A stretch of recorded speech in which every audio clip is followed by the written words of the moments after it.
আমি আরো ক্ষুধার কষ্ট সইব, আমি আরো রাত ভর চোখের পানি ফেলে কাঁদবো আমার উম্মতের জন্য। বিনিময়ে আমি আপনার সন্তুষ্টি চাই মাওলা। আপনি হলেই আমার সব হবে, আপনি না হলে আমার কিছুই হবে। এজন্য দোস্ত, নারী দেখে কি কি মজা পাইলা, উলঙ্গ ছবি দেখে কি কি মজা পাইলা, মদের আড্ডায় কি সুখ পাইলা, জুয়ার আড্ডায় কি সুখ পাইলা, জিনার ব্যভিচার আর অসৎ নারীর হারাম সম্পর্কে কি মজা পাইলা। নবী সাল্লাল্লাহু আলাইহি ওয়াসাল্লামের হাদিস শুনেন, আল্লাহর নবী বলেন, মান জানা ওয়া শারিবাল খামরা নাযা আল্লাহু বিনহুল ঈমান কামা ইয়াখলাউল ইনসানু আল কামিসা মিন রাসিহি। নবীজি বলেন, যে জিনা করে এবং মদ পান করে, জিনা যে নারীর সাথে হারাম সম্পর্ক করে, নেশা করে, খোদার কসম নবী বলছে আল্লাহ তার কলিজা থেকে, দিল থেকে আল্লাহ তাআলা তার ঈমান এভাবে বের করে ফেলে, মানুষ যেমন গায়ের থেকে জামা খুলে ফেলে।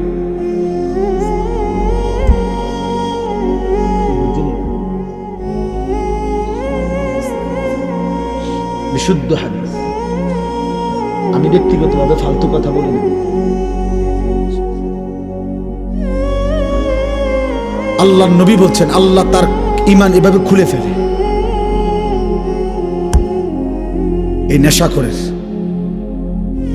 মদের আড্ডা, জুয়ার আড্ডা, নেশার আড্ডা, জেনার আড্ডা, এই তিন জিনিস এক ক্ষতি আনে, তিন দাগ। নারী, মদ, গান বাদ্য। যেখানে গানের আসর সেখানে নারীর আসর, সেখানে মদের আসর। যেখানে মদের আসর সেখানে নারীও আছে, গানও আছে। যেখানে নারী আছে সেখানে মদও আছে, গানও আছে। এটা এক ক্ষতি আনে, তিন দাগ নাকি একসাথে। এজন্য যে যুবক গানে আসক্ত, ওই নারীতে আসক্ত, ও নেশায়,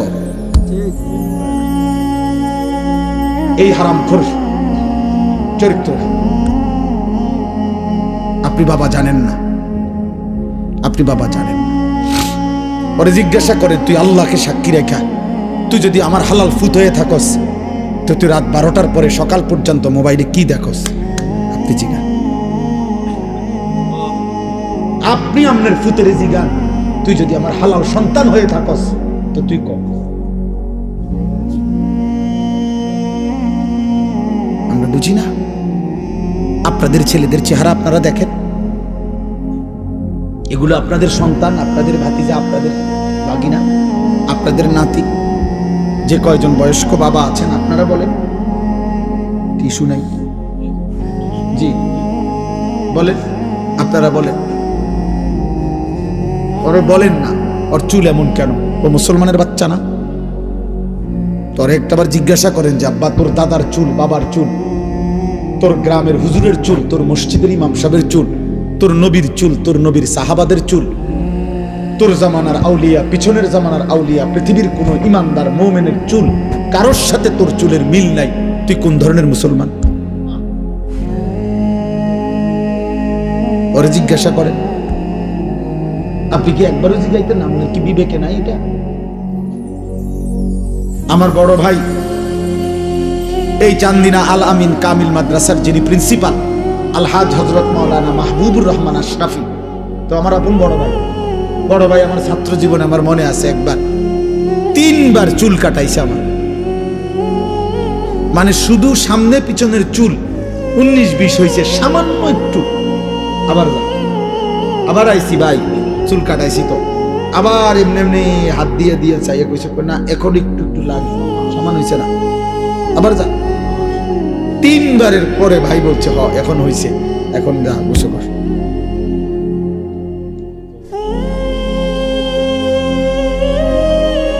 আমার জীবনে একবার শুধু আমি যখন আলেমে পড়ি, খুব সম্ভব 2001 সালে হবে, এই আমি এরকম পাঞ্জাবির এই সাইডে এমব্রয়ডারি করা একটা পাঞ্জাবি কিন্না ফিনছিলাম। এই প্রথম যেদিন পড়ছি বড় ভাই, সেটা ধইরা দেখেই টান দিয়া সিরা টুকরা টুকরা করে ফেলছি। দোস্ত আমার, প্রিয় সন্তান, তোমাদেরকে বলি এবার, বাবা, তোমাদের বাবারা তোমাদেরকে এভাবে ছেড়ে দিল কেন? 365 দিনে কোনোদিন একদিনও ফজরের নামাজ পড়লা না, তোমার কি কোনোদিন ভোর হবে না? ফজরের মুয়াজ্জিন কি কোনোদিন তোমারে দেখবে না? ভোরের যেই পাখি জেগে ওঠে সে কি তোমাকে কোনোদিন দেখবে না? সুবহে সাদিকের যে আলো ফুটে সে আলো কি বলে না আমি কার জন্য ফুটলাম? আমরা মুসলমান না? তা আমাদের আল্লাহ যদি আমাদের পছন্দ না হয় তো আল্লাহকে ভালোবাসবে কি? কাফেররা। আমাদের নবী সাল্লাল্লাহু আলাইহি সাল্লামকে যদি আমাদেরই পছন্দ না হয় তো নবীকে ভালোবাসবে কি? বেঈমানরা। আমার নবীর সাহাবাদেরকে যদি আমাদের ভালোবাসা না হয় তো ওনাদেরকে ভালোবাসবে কে? বেঈমানরা। আমাদের কোরআনকে যদি আমরা ভালো না বাসি তো এটা ভালোবাসবে কে? বেঈমানরা। আমাদের ইসলামকে যদি আমাদের পছন্দ না হয় বাবা তো এটা পছন্দ করবে কে? বেঈমানরা। বলে বলে কেন নামাজ পড়বেন না? যারা ব্যবসা করেন, দোকানদারি করেন, কি বেশি দোকানদারি কি করছেন? সামান্য একটা দোকান চালাইতে গিয়ে এক ওয়াক্ত নামাজ পড়েন না, একটা অটো চালাইতে গিয়ে এক ওয়াক্ত নামাজ পড়েন না।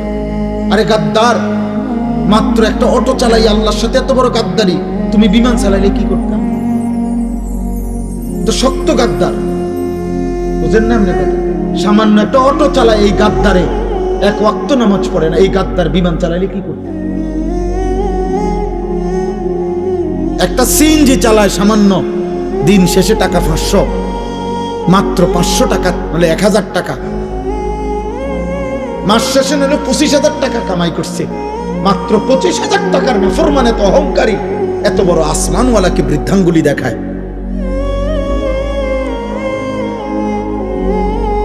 এই জন্য ইমাম গাজালি রাহমাতুল্লাহ বলছে এই পৃথিবীতে সবচেয়ে অহংকারী নাফরমান কে? যে দুনিয়াতে একে তো মিসকিন ফকির আবার আল্লাহর নাফরমান, সে বড় অহংকারী। ফকির মুতাকাব্বির, বুঝছেন না হিসাবটা? একে তো কি অভাবী, অথচ তবু আল্লাহকে কি দেয় না? সেজদা দেয় না। এ ধনাঢ্য ব্যক্তির চাইতো বড় গাদ্দার। হয়তো ভুলে গেছে 100 কোটি টাকা পাইয়া, তোমার সমস্যা কি?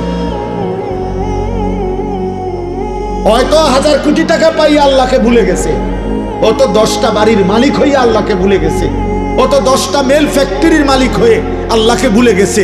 তুমি না ফরমান ভুললা কেমনে? তুমি তো দিন আইনা দিন খাও, তবুও কি আল্লাহরে মনে করো না কেন? অথচ নবী সাল্লাল্লাহু আলাইহি সাল্লাম কতটা খুশখবরি দিছিলেন যে আমার উম্মতের ফকির ইমানদার, আমার উম্মতের ধনী ইমানদারের 500 বছর আগে জান্নাতে চলে যাবে। সুবহানাল্লাহ। নবীজি বলছেন আল্লাহুম্মা আহইনি মিসকিনান, আল্লাহ আমাদের দরিদ্রদের মাঝে বাঁচায় রাখেন, ওয়া আমিতনি মিসকিনান, আমারে দরিদ্রদের মাঝে মৃত্যু দেন, ওয়াহশুরনি ফি জুমরাতিল মাসাকিন, আখিরাতে আমারে আমার দরিদ্র ইমানদার উম্মতের সাথে দাঁড় করায় দেন। আল্লাহু আকবার। নবী তো অভাবীকে বলে নাই। আল্লাহর নবী সাল্লাল্লাহু আলাইহি সাল্লাম আমরা কিতাবে পড়ছি, নবীজির ঘরে আম্মা জান আয়েশা রাদিয়াল্লাহু তাআলা আনহা বলছেন 3 মাস লাগাতার চুলায় আগুন জ্বলে নাই।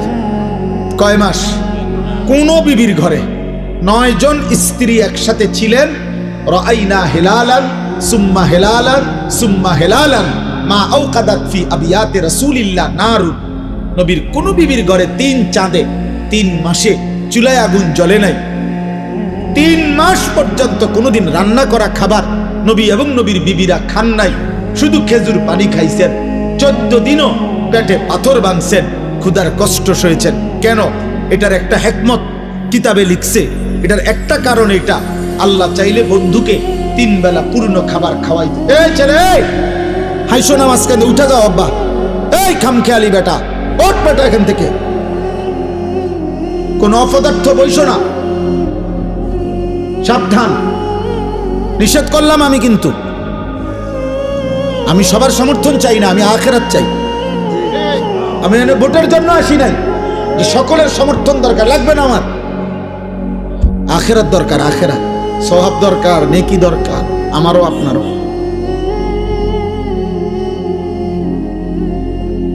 মনে রাখবো আব্বা, আমি যত কথাই আমরা বলি, হেদায়েত মূলত আল্লাহর হাতে, পরিবর্তন মূলত কার হাতে? আল্লাহ, আল্লাহর হাতে। এটা নবীজিকে আল্লাহ আগে বলে রাখছে, বন্ধু দাওয়াত দিবেন আপনি, লোক নেমো আমি। দাওয়াত দিবেন আপনি, লোক নেব কি আমি। আপনি দাওয়াত দেন সবাই, যে দুর্লোক লাগে, যে কয়জন সাহাবী লাগবে ইসলামের জন্য, ইমানের জন্য, কালেমার বিজয়ের জন্য, এটা আমি নেব। এই জন্য নবীজি আবু বকরকেও দাওয়াত দিছে, আবু জাহেলকেও দাওয়াত দিছে, ওমরকেও দাওয়াত দিছে, আবু লাহাবকেও দাওয়াত দিছে, উসমানকেও দাওয়াত দিছে, উতবাকেও দাওয়াত দিছে, আলীকেও দাওয়াত দিছে, শাইবাকেও দাওয়াত দিছে। আপনি যেই কোনো হুজুর রেজি গায়েন, 8 জন মানুষের নাম বলছি আমি এখন, এই 8 জনই একই বংশের, কুরাইশ বংশের, এক এলাকার, এক মহল্লার। আল্লাহ বলছে, বন্ধু আবু বকরকে আমি নিলাম, আবু জাহেলকে নিলাম না, ওমরকে নিলাম, আবু লাহাবকে নিলাম না, ওসমানকে নিলাম, উতবাকে নিলাম না, আলীকে নিলাম, শাইবাকে নিলাম না। এদেরকে কেন নিলেন? আমার ইচ্ছা। এদেরকে কেন নিলেন না? আমার ইচ্ছা। কার ফয়সালা? তবে দাওয়াত দেন সবাই, আমগো জিম্মাদারি এটা। বলতে থাকি আমরা, কবি ইধার কবি উধার, कभी अर्श पर कभी जमीन पर, कभी उनके दर कभी दर बदर, गमे आशिकी तेरा शुक्रिया मैं कहां कहां से गुजर गया, कभी हो रास्तों में तन्हा कभी हो गुरूदे सहरा, मैं जुनू का हम सफर हो मेरा कोई घर नहीं। আল্লাহর দিকে যে ডাকে তার কোনো ঘর হয় না, উম্মতের দুয়ারই তার ঘর, তার কোনো হিসাব কিতাব নাই। হ্যাঁ, এজন্য ভাইয়া পরিবর্তন তো আল্লাহ করবে, হেদায়েত তো আল্লাহ দিবে, আল্লাহ দিবে।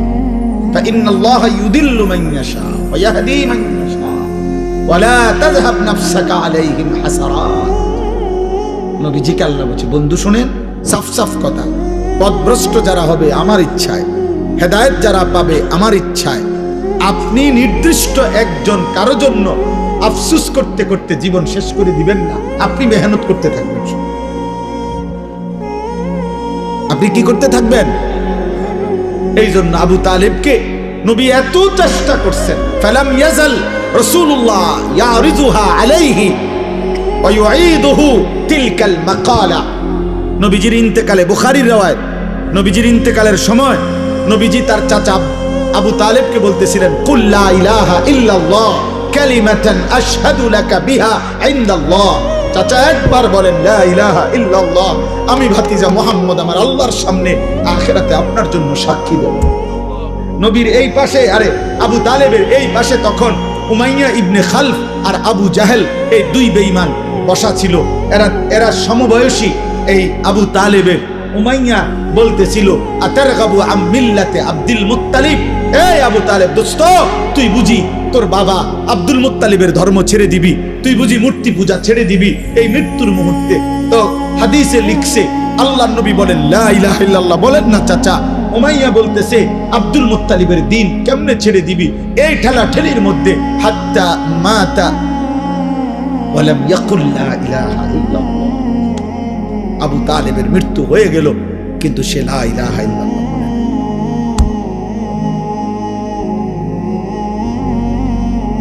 এজন্য দোস্ত, ছেলেরা একটা ছেলেকে বলি, দোস্ত সমবয়সী জাহান্নামী বানায় দেয়, সহপাঠী সমবয়সী, সামান্য ফুলাফাইন গড়ে দেয় কম, নষ্ট করে দেয় বেশি। তোর মোবাইল নাই দোস্ত, আমারটা আছে। তোরটাতে এমবি নাই, আমারটাতে আছে। মেয়ে দরকার তোর, বান্ধবী আমি দিচ্ছি। নর্তকী দেখবি, আয় আমার সাথে। মদের আড্ডা যাবি, আয় আমার কাছে টাকা আছে। জুয়ার আড্ডায় যাবি, টাকা লাগবে, আয় আমার সাথে জুয়া খেল। সমবয়সী জাহান্নামী বানায় বেশি। মুরব্বী, অভিভাবক আল্লাহর পথ দেখায় বেশি।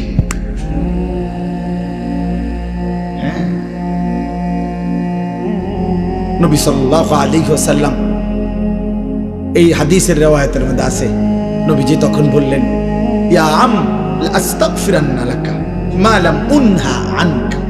চাচা, তবুও আমি আল্লাহর কাছে আপনার জন্য ক্ষমা প্রার্থনা করব যতক্ষণ না আল্লাহ আমাকে নিষেধ না করে।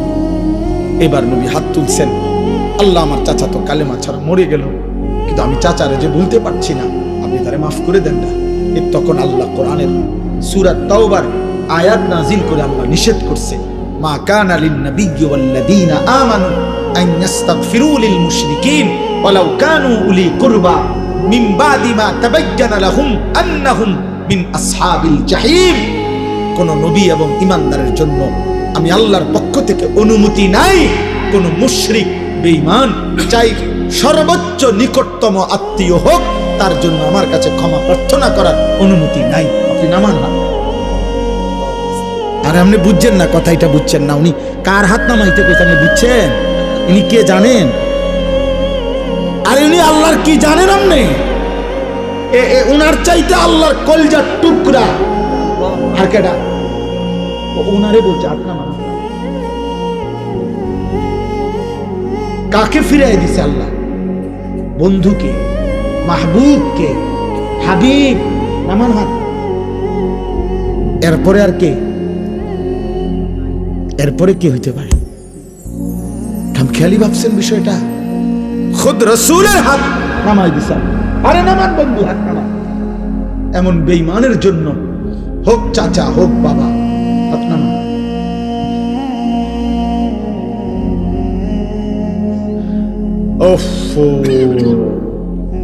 কেমনে বললে বুঝবেন? এই জন্য এক বাবার জীবনের শেষ তামান্না স্ত্রী সন্তানকে জাহান্নাম থেকে বাঁচানোর চেষ্টা। এক সন্তানের শেষ তামান্না, শেষ আকাঙ্ক্ষা বাবা মা তাদেরকে জাহান্নাম থেকে বাঁচানোর চেষ্টা। আমরা দুদিকেই আমরা চরম ভাবে অবহেলা। আমাদের বাবা মার ফিকির আমার জীবনের শেষ তামান্না। সন্তান, বিবি, বাচ্চার ছেলে মেয়েগুলোর বিয়ে শাদী, বিল্ডিং এর কাম শেষ করে দাও। সন্তানের শেষ তামান্না আব্বা মারে কুড়া যাক তো কইতে পারো, আমি খাওয়াইয়া দিছি আব্বারে, আমার নিজ হাতে শেষবারের মতো খাওয়াইয়া আব্বারে কবর শেষ। শেষ তামান্না পূরণ হয়েছে। ভাত কতটি খাওয়াই দিছে আব্বারে, ভাতের থালা আফের। তো আব্বা কইতে পারবো, আমি হাসতে গেলে আমার আব্বা কইতে পারবো, আমি ফুত হিসাবে আব্বারে শেষবার আঙ্গুর খাওয়াইছি। শেষ তামান্না।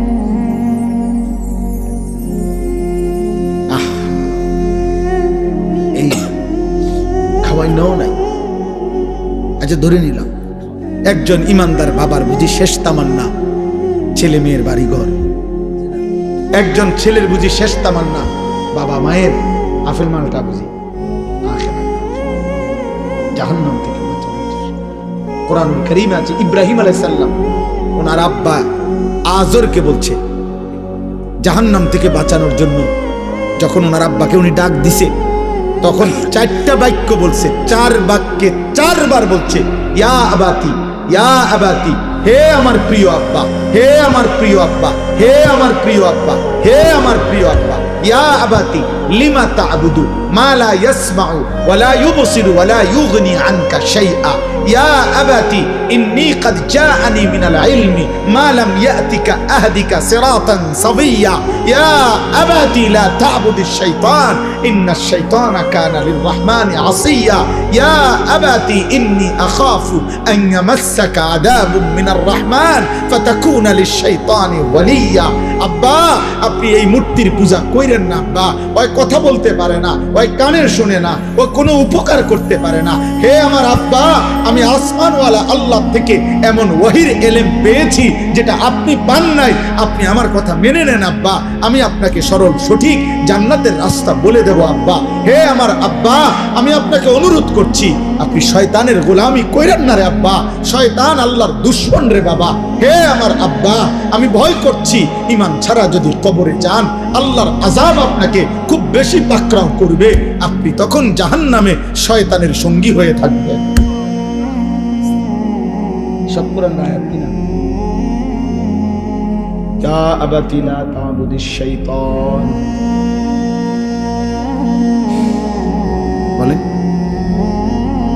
এক সন্তান তার বাবাকে বাঁচাইতে জাহান্নাম কি পরিমাণ বলছে, এক কথা বারবার বলছে, ইয়া আবাতি ইয়া আবাতি ইয়া আবা, আব্বা আব্বা আব্বা আমার বলেন না, আপনি বলেন না, বলে 950 বছর পরে আল্লাহ বলে দিছে, ওয়া উহিয়া ইলা নূহিন আন্নাহু লান ইউমিনা ইল্লা মান ক্বাদ আমানা ফালা তাবতাইস। 950 বছর পরে আল্লাহ নূহ নবীকে বলছে যে হে নবী নূহ, আর কেউ ঈমান আনবে না, অতএব তুমি আর হতাশ নিরাশ হইও না, আর আহাজারি করো না, তুমি এবার তোমার অনুসারীদেরকে নিয়ে তুমি বাহনে উঠো, আমি বাকিদেরকে তুফান দিয়ে শেষ করে দেব। কথাটা বুঝছেননি? কে ফয়সালা গুনাইছে? কে? আর কি হবে না? আর কেউ? ওয়াউহিয়া ইলা নূহিন আন্নাহু লান ইউমিনা ইল্লা মান ক্বাদ আমানা। আর হবে না। তবুও যেদিন নৌকা ছেড়ে দেয়, তুফানের পানি উঠছে, তো উনি তো জানে আর কেউ ঈমান আনবে না। খোদার কসম কোরআনে লিখছে, কোরআনে আল্লাহ বলছে, তবুও তিনি ওনার সন্তান, এক বাবা তার সন্তান কেনানকে ওই সময়ও আবার বলছে, ইয়া বুনাইয়ার কাম্মানা ওয়ালা তাকুম মাআল কাফিরিন। বাপ আমি জানি রে বাপ, আল্লাহর আযাব তুফান শুরু হয়ে গেছে, আমার আল্লাহ তো ওহী নাজিল করে ফেলেছে বাপ, আর কাউকে ঈমান দিবে না মালিক তো শুনায় দিছে রে বাপ। কিন্তু হে আমার ছেলে, আমি বাপ হয়ে আমি তো এখনো মানতে পারছি না আমার সন্তান কেমনে জাহান্নামের আগুনে জ্বলবি। এজন্য আয় না বাপ, শেষবারের মতো বলছি, ইয়া বুনাইয়ার কাম্মানা, হে আমার প্রিয় সন্তান আমাদের সাথে উঠে পড়ো, ওয়ালা তাকুম মাল কাফিরিন, আর এক সেকেন্ডের জন্য কাফের বেঈমান নাফরমানদের সঙ্গে থেকো না। কুরআনুল কারীমের মধ্যে আছে, ওয়াহালা বাইনাহুমাল মাউজু ফাকানা মিনাল মুগরাকিন। কিছুক্ষণ পরে ঢেউ এসে নূহ আলাইহিস সালামের ছেলে বেঈমানকে একটা ধাক্কা দিছে, এবার নূহ আলাইহিস সালামের ছেলে ডুবে যাচ্ছে। যখন একদম ডুবে যাচ্ছে, নূহ আলাইহিস সালামের হাত ছাড়া হয়ে গেছে, এবার আর ছেলে কোনো কথা শুনতে পাচ্ছে না। এবারে নূহ নবী তবুও হতাশ না হয়ে জাহান্নামের আগুন থেকে ছেলেকে বাঁচাবার জন্য, বাবার একটাই ফিকির, আমার ছেলেকে কেমনে বাঁচানো যায় জাহান্নাম থেকে। তো এবার আসমানের দিকে 2 হাত তুলে আল্লাহকে বলছে, রব্বি ইন্না বিনি মিন আহলি, আল্লাহ ডুবে যাচ্ছে যেটা, এটা আমার ছেলে, আমার বংশধর, আমার রকিমা লাইসা লাকা বিহি ইলমুন ইন্নী আইযুকা আন তাকুনা মিনাল জাহিলিন। আল্লাহ বললেন, নূহ, যেই বিষয়ে তোমার পূর্ণ জ্ঞান নাই, তোমাকে না আমি বলেছি আমি ঈমান দেব না, তবুও তুমি চাইলা কেন, হাত উঠাইলা কেন, হাত নামাও। বড় শক্ত কথা বলে ফেলছে আল্লাহ নূহ নবীকে। আল্লাহ বললেন, নূহ নবী, তুমি তো আমার নবী, নবী হয়ে এত বড় ভুল করছো কেন? বেঈমানের জন্য হাত উঠাচ্ছ কেন? আমার ওয়াহির পরে আবার চাচ্ছ কেন? জাহান্নামের আগুন থেকে ছেলেকে বাঁচাইতে চাচ্ছ কেন? আমি তোমাদের ইন্নী আইযুকা আন তাকুনা মিনাল জাহিলিন, আমি তোমাকে ভুল করা থেকে সতর্ক করছি, এমন ভুল নবী হয়ে তুমি করতে পারো না। এরপরে নূহ নবী হাত ফেলে দিছে, হাত ফেলে দিয়ে এবার বলছে, আমার এটা ঠিক হয় না, আল্লাহ না আমারে ওহী জানাইলো, আর ঈমান দিবে না। আমি কেন চাইলাম সন্তানের ভালোবাসায়, এক বাবার ফিকির এটা, খোদার কসম আব্বা, বিল্ডিং এর ছাদ ঢালাই না, জাহান্নামের আগুন থেকে বাঁচানোর চেষ্টা। আপনারা ওই বাপ আলাদা ঘুমান, ছেলেদেরকে আলাদা ঘুমান, আপনারা আলাদা হন। আপনারা বাবা মায়ের মুসলমান পরিবারের সম্পর্ক তো ছিল এটা, বাবার জীবনের শেষ চেষ্টা হবে ছেলেকে নামাজি বানানো। আপনারা কেন ছেড়ে দিলেন এটা? কেন ছেড়ে দিলেন? কুরআনুল কারীমে আছে, নূহ নবী তখন হাত ফেলে দিয়ে এবার আল্লাহর কাছে মাফ চাইছে, আল্লাহ আমি খেয়াল করতে পারি নাই। আমি সন্তানের ভালোবাসায় বাপ হিসাবে জাহান্নামের আগুন থেকে সন্তানকে বাঁচাবার জন্য অস্থির হয়ে গেছিলাম। আপনি আমারে মাফ করে দেন। ওয়া ইল্লা তাগফিরলি ওয়া তারহামনি আকুম মিনাল খাসিরিন। আপনি যদি আমারে মাফ না করে দেন, দয়া না করেন, আমি নবী হয়েও ক্ষতিগ্রস্তদের অন্তর্ভুক্ত